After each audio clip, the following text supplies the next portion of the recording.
मानो या ना मानो, लेकिन ये घटना चौंका देने वाली है, जो कि 1950 में घटित हुई थी। उत्तर प्रदेश के रानी बाजार गांव में एक राम प्रकाश तिवारी नाम का आदमी रहता था। उसकी 5 साल की एक लड़की थी।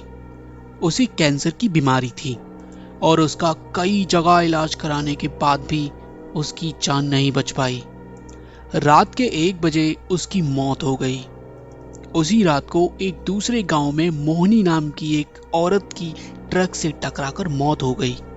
मृत के परिवार वाले लोगों ने उस औरत का दाह संस्कार किया।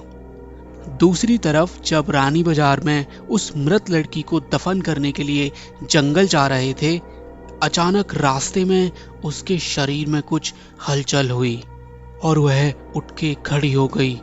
लोग ये देखकर बहुत डर गए, लेकिन बाद में उस लड़की को जिंदा देखकर उसके परिवार वाले बहुत खुश हुए। लेकिन लोगों को यह नहीं पता था कि उस लड़की के शरीर में किसी और की आत्मा ने वास कर लिया है। उसके शरीर को किसी दूसरी आत्मा ने जकड़ लिया था। उस 5 साल की लड़की के अंदर मोहिनी की आत्मा घुस गई थी। अब अलग जगह पर आकर वह बहुत दुखी और परेशान हो गई थी। उसका खाना खाने में जरा भी मन नहीं लगता था, लेकिन उसकी माँ उसे अपने हाथों से खाना खिला देती थी। एक दिन वह लड़की अपनी माँ के साथ अपने मामा जी के घर जा रही थी और रास्ते में अचानक वह उस जगह आ गई जहां मोहिनी की ट्रक से मौत हुई थी। उस बच्ची ने अपनी माँ को इशारा करके बताया कि यह रास्ता उसके गांव की तरफ जाता है। उसकी माँ ने उसकी बातों को अनसुना कर दिया और अपने मामा जी के घर पहुंच गई। उसके मामा जी के घर के पास मोहिनी के गांव की एक औरत सिमरन किसी काम से आई हुई थी।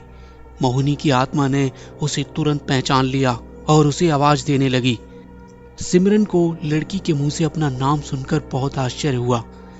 सिमरन के पूछने पर उस लड़की ने उसको अपनी पूरी घटना बता दी और बोली कि मेरी मौत से पहले ही मेरे घर वालों ने मुझे जला दिया और इस बच्ची के खाली शरीर देखकर मैं इसमें रहने लगी।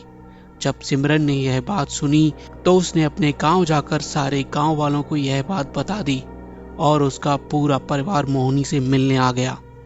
उस लड़की ने सबको पहचान लिया और वह अपने पूरे परिवार के साथ अपने गांव चली गई और उसने वापस रानी बाजार आने के लिए मना कर दिया, लेकिन लोगों के समझाने पर वह मान गई।